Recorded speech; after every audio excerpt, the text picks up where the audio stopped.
lửa luôn.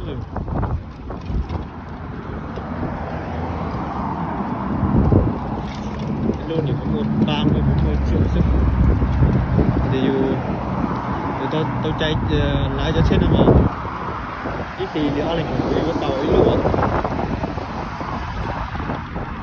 bây giờ này như giờ trời này ở lệnh cái núi lúc đi lúc tàu xuyên bây giờ thì là lấy tuần lên đây là muốn nhà ít thì là có thể sạch á.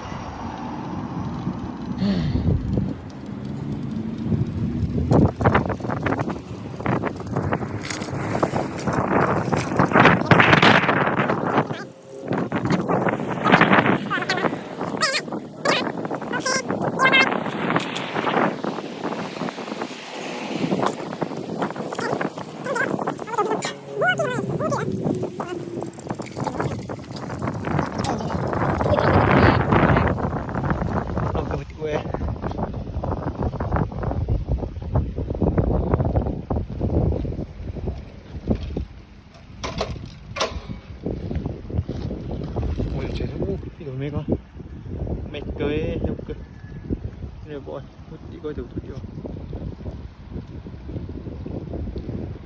coi mệt cơ điều thì mệt cơ thì chủ lục đi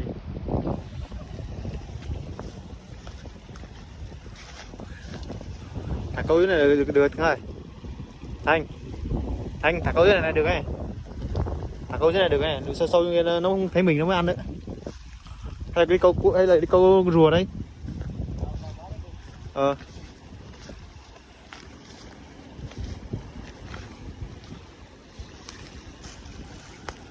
chúng mua cái mua cho muốn có được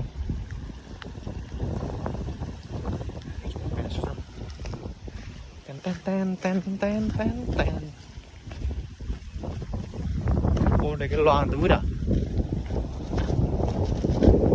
cái thùng rác gì ta nó cứ pin luôn thùng rác nó pin chẳng này không biết chuyện nó không được gì nữa bọn này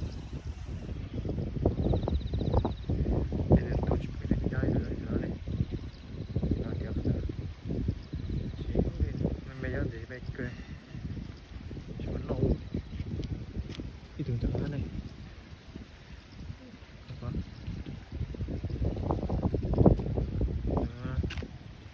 thường có lóc ngâu chứ lóc kia mình có kia bây giờ này nghe này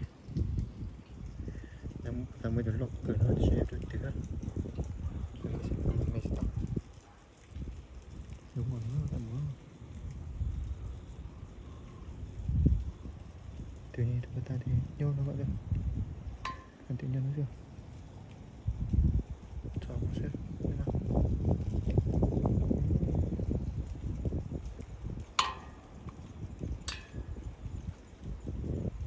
mình nhân tới đi ta có quần hơn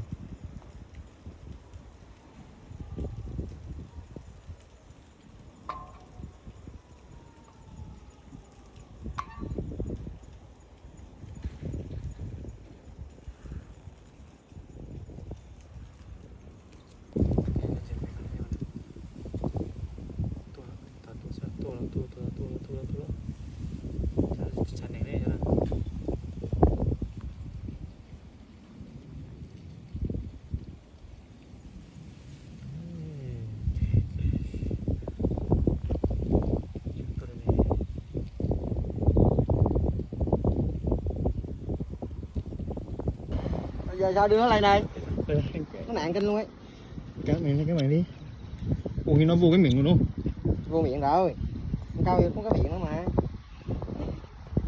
nó bị kẹt dưới đó rồi kéo lên đây kia anh xuống cái kia vậy ai xuống anh xuống em xuống ra xuống em câu được chứ anh câu được đâu đây anh xuống em bị được cái anh bị nó là gì hả con này chắc phải 2 kg này coi 2 kg đấy nhờ wow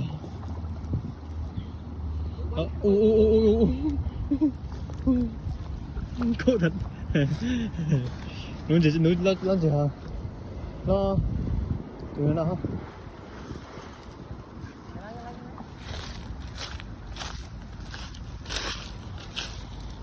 thôi mệt cười đó wow. chỉnh xưa mang về đi nhờ anh. Ô cái này xuống rồi này, xuống này, xuống này, xuống này. Anh cầm đi xuống vô. Đấy anh xuống cho, anh xuống đi. Rồi.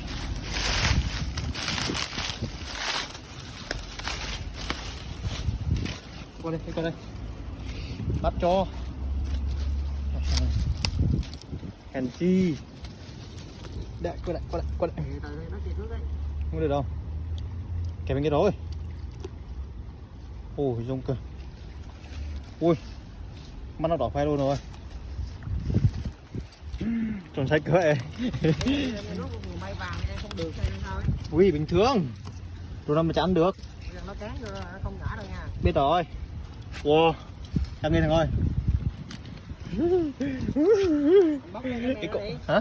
Bóc cái me đó. Từ. Ui. Nhưng mà nó không bắt được thằng ạ. Cái chân tôi lên. Kéo mày lên. Kia tí anh dùng tay anh đỡ nha. Tay có video này khó lắm. Kéo mày nhá.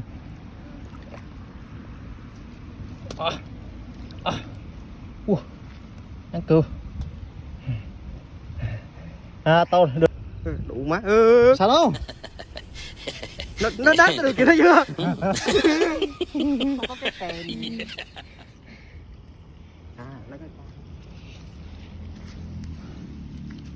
Lấy cái cho nó thụt vô, đủ quá nó thụt vô rồi sao gửi. Anh làm cho. Đấy. Được không? Ui, được rồi này. Giờ mang đi làm gì? Giờ làm sao? Bỏ vào xe em đi. Bỏ vào xe em đi. Cái xe em cho bỏ vô cái bao ấy. Cái túi nó kín hơn. Cái túi này. Ủa? Túi đâu? Cái kia hả? Anh đã kèm túi. Kia hả? Chụp hình đó. Chụp hình không? Chụp. Hai kìa, cầm đi. Không sao đâu, nó không cắn được đâu. Đồ cổ nó không dài bằng cái con kia đâu.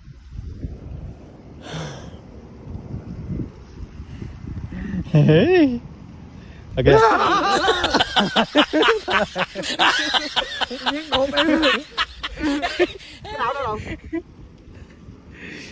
Yếu quá. Đó. Cầm lên đi, 2, 3 chục ạ. 2, 3. Tắm này. Ôi ok, rồi. Dạch bao.